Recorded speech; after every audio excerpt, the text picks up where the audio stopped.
네, 4.15 총선이 2달여 앞으로 다가오면서 정치권의 움직임 분주해졌습니다. 민주당은 이달 안에 선거대책위원회를 출범시키겠다는 계획이고 한국당은 공천관리위원회 첫 회의를 갖고 본격 공천 준비에 들어갔습니다. 여야는 설 민심의 향방에도 촉각을 곤두세우고 있는데요. 두 분 전문가와 함께 정치권 소식들 짚어보겠습니다. 김관옥 계명대 교수, 김광덕 서울경제신문 논설위원 자리하셨습니다. 어서 오세요. 네, 안녕하세요. 안녕하세요. 네, 총선을 앞둔 설 명절이었습니다. 그 어느 때보다도 이 밥상머리 민심 정치권에선 굉장히 중요했을 것 같은데 일단은 올해 밥상머리 민심 어떤 게 가장 중요한 화두였을까요? 그 총선을 앞두고 있으니까 사실은 우리가 이 밥상머리 설 민심이 어떻게 되느냐 이게 가장 우리 초미의 관심이죠. 그런데 한 방향으로 간 것 같지가 않아요. 아주 팽팽하게 일종의 이제 어떻게 보면은 지금 문재인 정부가 3년 차에 들어섰기 때문에 이게 중간 평가적인 성격을 띄어야 되거든요. 그런데 그거하고 조금 좀 다른 양상이 벌어지고 있다. 그러니까 정권에 대한 심판론은 분명히 있습니다. 그런데 이제 동시에 야당 심판론이 있고 최근에 그런 여론조사 결과도 있고 그런데 아주 재밌는 거는 오히려 야당 심판론이 조금 더 이제 크게 나왔던 건데 이 추세가 이제 계속 갈지 안 갈지는 우리가 확답할 수가 없는 거죠. 예. 이제 문제는 이제 결국에는 국민들이 이제 투표를 할 때 누가 더 잘못했느냐라는 것을 기준으로 하는 일종의 회고 투표를 할 것이라는 것이죠. 예. 근데 지금 우리가 각 당들이 해야 되는 거는 그런 누가 더 잘못했나를 기준으로 해서 투표를 하게끔 하는 것이 아니라 우리의 비전이 뭐고 우리의 정책이 뭐다 해서 일종의 이제 비전 경쟁, 정책 경쟁을 유도를 해야 되는데 여기에 지금 각 당들이 실패하고 있다. 그런 아쉬움이 좀 이번에 민심에서도 두드러지게 나타났어요. 그런 얘기들이 전혀 나오지 않고 있거든요. 예. 설 민심이 일단은 반반으로 좀 갈리는 어느 한쪽으로 기울어지진 않은 것 같다라는 좀 말씀해 주셨거든요. 어떻게 좀 보셨습니까? 그 정확한 수치는 모르겠습니다만 반반으로 나뉘었다는 거는 좀 맞는 것 같아요. 저도 이번에 설 연휴 때 보면은 좀 어느 한쪽으로 기울이지 않을까 그랬는데 예. 그런 거를 느꼈고요. 근데 어떻든 저는 설 연휴에 관심을 갖는 이유는 뭐냐 하면 원래 총선이 보통 4월에 있지 않습니까? 그러면은 설이 사실 지난해까지의 여론은 표심에 그렇게 영향이 크지 않습니다. 사실은 이렇게 총선을 한 석 달보다 좀 적게 남은 이런 상황에서 예. 총선 표심이 형성되는 제1차적 계기다, 이번 설이. 바로 이제 시작인 겁니다. 그래서 예. 그런데 이제 그때 화제에 오른 그 소위 밥상머리에 오른 것들이 보니까 한 대여섯 가지가 되더라고요, 보니까. 일단 국정 운영의 성적표가 있지 않습니까? 경제 성적표에다가 남북 관계 등 외교 안보 성적표가 있고 또 하나는 이제 그와 관련해서 정권 심판론이나 야당 심판론이라는 게 있고 그다음에 야권 통합이 어떻게 되느냐. 그다음에 이제 종로에서 전 총리끼리죠. 이낙연 전 총리와 황교안 한국당 대표가 과연 빅매치가 이루어지느냐. 예. 그다음에 검찰의 이러한 인사라든가 여러 가지 이거를 둘러싼 이번에 기소를 둘러싼 여러 논란 속에서 추미애 법무장관과 윤석열 검찰총장의 충돌을 어떻게 봐야 되느냐. 예. 이런 것들의 논쟁과 토론이 이루어지는 걸 봤는데 그럼 과연 여기서 이제 중요한 거는 현재 반반 비슷한데 그럼 어느 쪽으로 기울어지느냐인데 지금까지는 사실 여론조사상으로만 보면 여당이 약간 앞선 기류가 있었는데 그게 지속되느냐 좀 그게 이제 다시 팽팽해지는 걸로 가느냐인데 저는 이런 과정에서 어느 쪽으로 기울느냐 좀 관심이 있는데 예. 토론하는 거 대화하는 거를 제가 보니까 비판적인 사람들은 굉장히 소신을 갖고 비판을 하는데 이 여권의 그를 지지하는 분들은 그게 조금 그거보다 덜하지 않느냐는 그런 느낌을 받은 측면이 있어요. 그래서 앞으로는 더욱 팽팽한 이런 싸움이 전개되지 않을까 하는 생각이 듭니다. 예, 이 설날이 지나고 나서의 지역 민심은 과연 어떻게 변할까? 이게 좀 앞으로 좀 중요한 내용이 될 것 같은데 특히 부울경 지역 민심이 어떻게 될까? 이것도 굉장히 관심입니다. 민주당의 김두관 의원이 일단 경남 양산 을에 출마를 하겠다라고 이제 선언한 상황 아니겠습니까? 지난 지방선거에서는 사실 이 부울경 지역까지도 민주당이 싹쓸이를 했는데 이번 이 지역 민심은 좀 어떻겠습니까? 그 부울경이라는 것이 사실 어떻게 보면 자유한국당의 가장 텃밭이었던 거죠, 과거에는. 근데 이제 그것이 마구 축소되고 지방선거 지난 총선 때 이제 점점점 민주당이 약진하는 장면인데 지금 특히나 문재인 정부는 문재인 대통령의 고향이 거기이기 때문에 이걸 새로운 어떤 정치적 기반으로 삼고자 하는, 그래서 아마 여기다가 모든 것을 다 걸어야 되는, 그래서 승부처로 만들고 싶어하는 그런 전략이 있는 것 같아요. 그래서 그런 차원에서 아마 김두관 의원이 사실 김포에 있잖아요. 그 지역구를 끌어서 지금 양산에다가 이제 양산은 확정된 것 같지는 않은데 양산으로 내려간다는 얘기가 있어요. 근데 양산이라 그러면 어디입니까?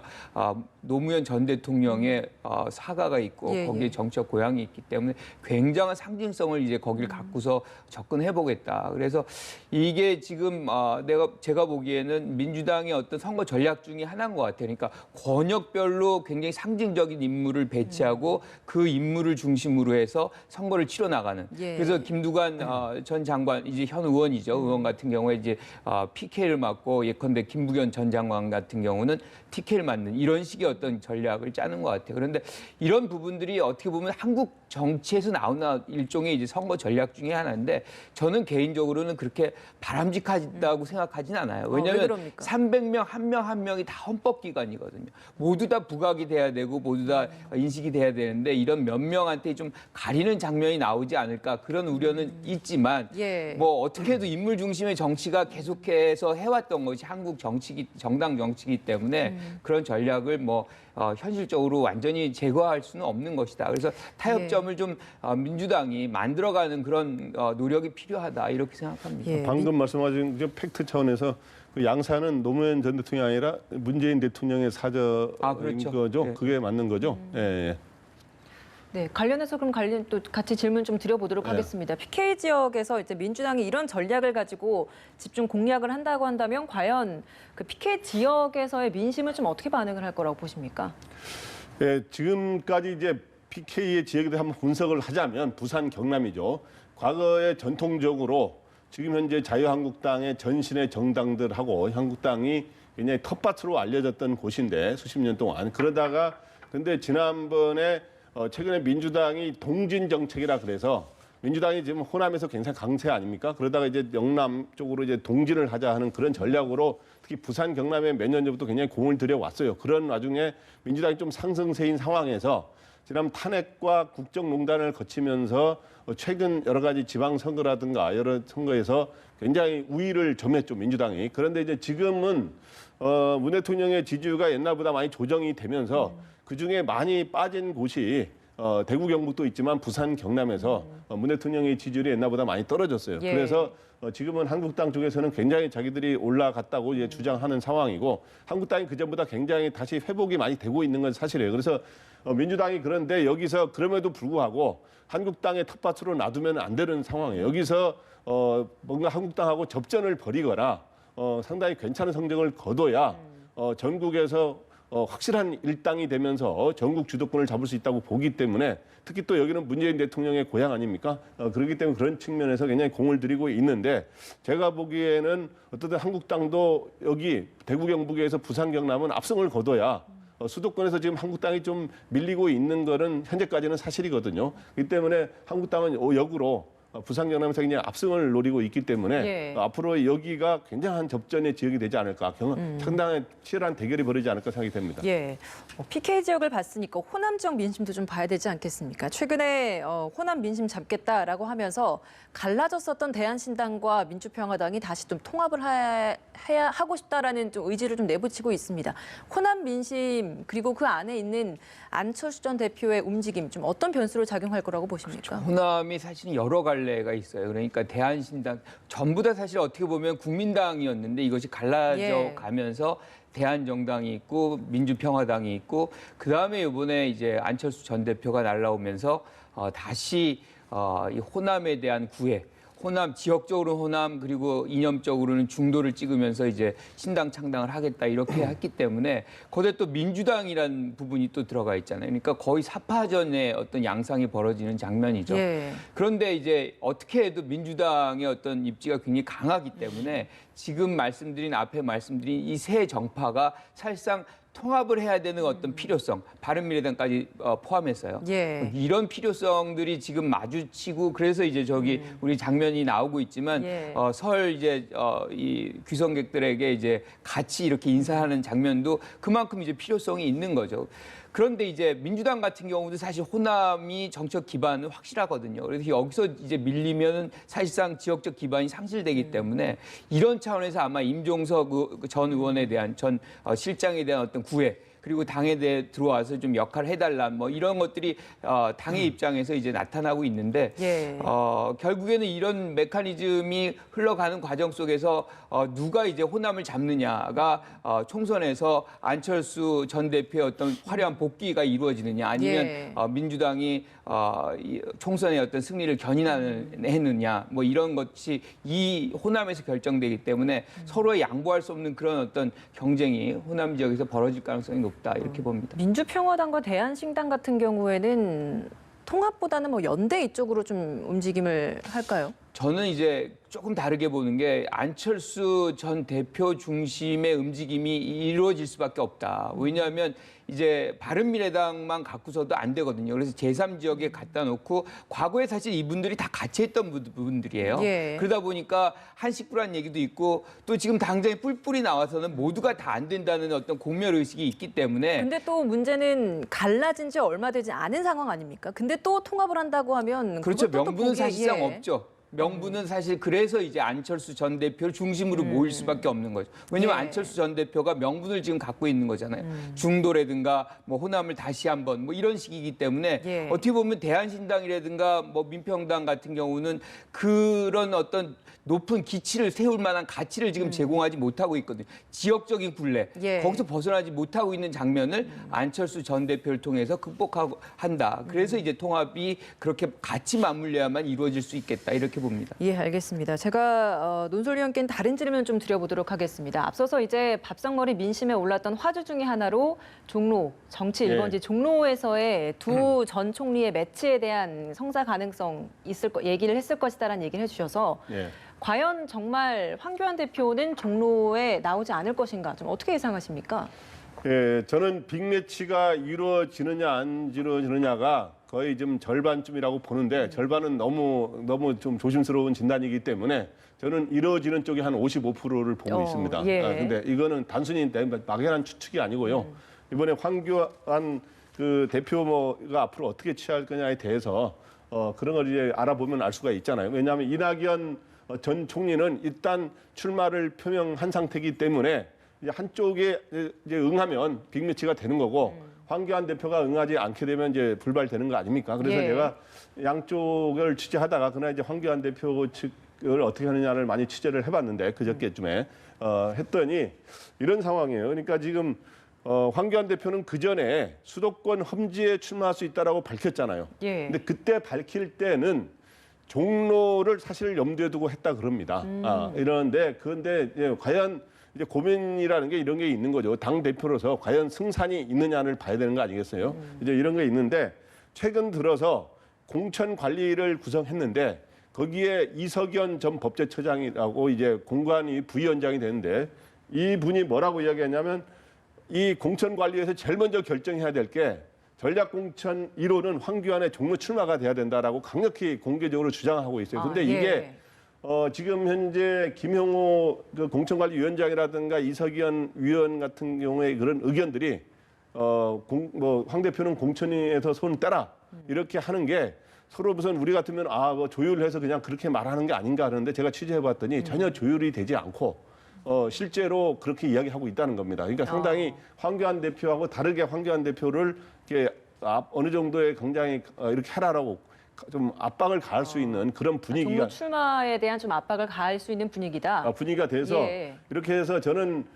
공천관리위원회에서 출마 쪽으로 공천을 그렇게 하라고 결정할 가능성이 있고 그렇게 될 경우 황교안 대표가 피하기는 어렵지 않을까 그런 측면에서 저는 절반보다 조금 높은 거로 이렇게 있는데 예. 그러나 이제 문제는 서로의 이 어느 쪽으로 여론조사 같은 거를 미리 해볼 가능성이 양측에서 있거든요. 근데 확실하게 기울어져 버리면 이거를 이렇게 불발될 가능성이 높은데 실제적으로 약간 서로 간의 승산이 좀 있다라고 한다면 저는 이루어질 거라고 봅니다. 예. 어떻게 예상하십니까? 한 90%라고 봐요. 어떤 쪽이 90%죠? 그러니까 빅매치가 이제 벌어질 것이다. 예. 이게 일종의 이제 치킨 게임 양상에 이미 들어가 있거든요. 그러니까 치킨 게임이라는 거 자동차가 이제 둘이 부딪히는 거죠. 누가 먼저 핸들을 돌려서 이제 피하느냐. 피하느냐가 이제 패자가 되는 거예요. 이미 이 이낙연 전 총리 같은 경우는 뭐 종로 출마 선언했고 거기다가 공동선대위원장까지 맡았어요. 그러니까 지역의 어떤 상징성, 종로라는 어떤 정치 1번지라는 상징성과 대표성을 다 가졌는데 예컨대 거기에 이제 대항마로 이제 인식이 되고 있는 황교안 대표 같은 경우가 본인의 어떤 선택지를 사실 죽여놓은 경우가 있거든요. 지금 발언 중에. 그게 뭐냐면 수도권 험지다. 이건 뭐를 배제한 거냐면 불출마라는 거를 배제한 거예요. 그러니까 어떤 경우는 불출마도 가능해요. 왜냐하면 대선으로 직진할 수가 있으니까. 지금 안철수 전 대표 같은 경우는 그런 모델을 선택한 거잖아요. 예. 또 하나가 비례를 또 제거한 겁니다. 그러니까 비례는 이제 못 나가는 거예요. 그러면 이제 수도권 험지다라고 얘기할 때 그럼 대표가 어딜 나가야 되느냐? 그럼 굉장히 상징성이 높은 데로 가야 되거든요. 그렇게 돼야만 이 내부적인 어떤 응집도를 높이고 지휘권을 확실히 장악하면서 당을 이제 일종의 이제 총선이라는 전쟁터에서 주도할 수 있는 건데 만약에 여기서 지금 종로를 안 나가고 딴 데 피해 간다. 이거는 이미 이제 핸들을 돌린 것과 마찬가지이기 때문에 당의 사기가 꺾이는 것이고 예. 당이 총선 전국의 어떤 초기 전국에서는 주도권을 어떻게 보면 민주당에게 뺏기는 그런 장면들이 만들어질 수 있기 때문에 당 내부에서도 또 많은 얘기들이 나올 수가 있어요. 그러니까 저는 안팎으로의 어떤 압력 또는 뭐 자발적으로라도 황교안 대표가 본인의 선택을 빨리 하는 것이 좋겠다. 종로 쪽으로. 그것만이 예. 당 내외에서의 어떤 자신의 주도권을 확보하는 길이다. 이렇게 생각합니다. 두 분 다 출마 쪽으로 좀 가닥을 잡고 판단을 해주신 것 같습니다. 민주당 내부 상황을 좀 살펴보도록 하겠습니다. 설 연휴 직전에 가장 화두가 됐던 것이 임종석 전 대통령 비서실장의 총선에서의 차출 이야기였습니다. 일단 당 차원에서 요구가 있었다라는 게 가장 큰 건데 그럼에도 불구하고 본인 스스로 2달여 전에 불출마를 하겠다라고 선언을 한 상황이었기 때문에 과연 어떤 결정을 내릴 것인가 어떻게 예상하십니까? 저는 뭐 여기서도 계속 지금 현재 어느 가능성이 어느 정도 되느냐로 흐르는데 출마를 하는 쪽으로 흐를 가능성이 높은 것 같아요. 그런데 원래는 2달 전에 불출마 선언을 했으면 예. 저는 정치인의 말이라든가 그다음에 정치인의 우리나라 당적을 많이 이동하지 않습니까? 그러한 것들이 한 선거 시즌에서는 저는 왔다 갔다 해서는 안 된다고 봅니다. 일반적으로. 예. 그게 일단은 정치인이 그 정도 결심을 했으면 그러니까 예를 들어 당적 옮기는 것도 뭐 바람직하지 않습니다만은 옮기는 경우는 있는데 한 선거에서도 갔다가 또 옮기는 분들이려고 하는 분들이 가끔 있었어요, 과거에. 근데 그렇게 해서는 안 되는데 이번 같은 경우 당내 요구가 굉장히 강하기 때문에 출마하게 될 가능성이 높고 그렇게 될 경우에 지금 현재 거론되고 있는 곳이 일단 오세훈 전 서울시장이 출마를 한 서울 광진을이죠. 추미애 지금 장관이 원래 하다가 이제 여기 이 지역에 국회의원을 하다가 이제 좀 장관으로 임명이 됐는데 이 지역에 지금 오세훈 전 시장이 굉장히 지금 현재 1년 가까이 굉장히 바닥을 다지고 있어요. 여기에 지금 민주당 인사들을 하면은 오세훈 전 시장이 굉장히 괜찮게 나온다 그래요. 그런데 여기에 임종석 전 실장 같은 경우는 이 지역과의 약간의 연고가 있어요. 사실은 바로 여기는 아닙니다만은 본인이 출신 대학이 바로 옆에인 성동구에 있는 그런 것들도 있고 그래서 그런 측면에서 또 비서실장을 지냈기 때문에 전 서울시장하고 이게 맞붙는 어떤 일종의 중량급끼리 붙었다는 그런 것도 있기 때문에 그런 가능성이 있고 또 하나는 임종석 전 실장이 원래 고향으로 가서 아까 같지만은 민주당이 좀 호남에서도 압승을 해야 되는 상황이거든요. 그런 측면에서 또 호남으로 혹심해야 되냐는 이런 얘기도 나오는 것 같습니다. 예, 과연 그 영향력이 어느 정도 될까 어떻게 예상하십니까? 저는 개인적으로는 이 출마하면 안 된다 생각하는데요. 예. 민주당이 소탐대실 하면 안 됩니다. 그러니까 지금 이렇게 되면은 일종의 이제 임종석 전 실장, 대통령 비서실장이라는 굉장히 무게감 있는 인사가 허언을 한 거고 그것도 2달 만에. 당의 입장은 이해를 해요. 왜냐하면 이제 호남이라든가 이런 부분에 간판 이제 이 정치인이 없기 예. 때문에 활용을 하고자 하는 그런 취지는 이해하지만 이렇게 될 경우에 당이 다른 영역에서도 강력하게 자기 메시지를 못 냅니다. 그러니까 당 전체가 신뢰성에서 뭔가 흠집이 날 수 있는 그런 요소가 있기 때문에 예.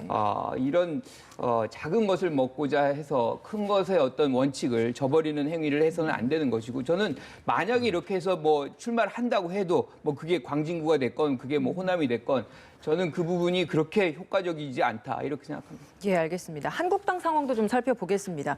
공천관리위원회가 뭐 일단 1차 회의는 열었고 내일 또 2차 회의를 열어서 관련된 내용들을 좀 논의를 한다라고 하는데 가장 큰 핵심은 현역 의원 50% 정도 물갈이하겠다라는 부분 아닙니까? 그런데 지금 홍준표 전 대표 같은 경우에는 계속해서 고향 출마 의지를 밝히고 있습니다. 예. 과연 실제 물갈이가 어느 정도 수준까지 될 수 있을 거라 보세요? 저는 그 현재 물갈이 폭을 컷오프 같은 걸 한 30% 가량 하고 그다음에 또 불출마하는 분이라든가 다른 사유로 못 나오는 사람들을 하다 보면 비례대표 의원이 또 출마를 안 하고 이런 경우 보다 보면 50% 가까이 물갈이 하겠다라고 지금 황교안 대표도 약속했고 예. 그다음에 김형호 공천관리위원장도 지금 50% 가까이 하겠다는 입장을 피력하고 있어요. 이제 그리고 김영우 의장은 단순히 물고기를 바꾸는 수준이 아니라 물까지 완전히 어항에 물까지 완전히 다 바꾸는 이런 수준이 판가리까지 돼야 된다 이렇게 하고 있는데 네. 그런 의지로 봐서는 저는 50%까지 꼭 될지는 모르겠습니다만은 저는 30%에서 50% 사이에 이런 물갈이가 저는 이루어지지 않을까. 그러니까 한국당이 과거 어느 때보다도 물갈이가 많이 이루어질 거는 사실인 것 같아요. 그동안은 왜 이렇게 한국당이 이런 물갈이 일종의 쇄신의 한 바로미터로 되고 있지 않습니까? 물갈이가. 네. 근데 저는 개인적으로는 정치적 물갈이가 외국의 경우는 선진 민주국가가 민주주의가 정치된 나라들은 그 물갈이가 그렇게 중요한 게 아닙니다. 근데 우리나라는 정치에 대한 불신과 냉소가 워낙 강하기 때문에 물갈이를 많이 하는 게 뭔가 쇄신이고 개혁인 것처럼 돼 있어서 어떻든 새로운 사람이 낫지 않느냐 이런 건데 어떻든 한국당은 또 현재 이러한 걸 하지 않으면 통합과 함께 이러한 물갈이를 통한 쇄신을 하지 않으면 굉장히 이러한 이 국면을 이 판세를 유리하게 이끌어가기가 쉽지 않은 상황이어서 저는 꽤 이루어진다 이렇게 생각이 됩니다. 예.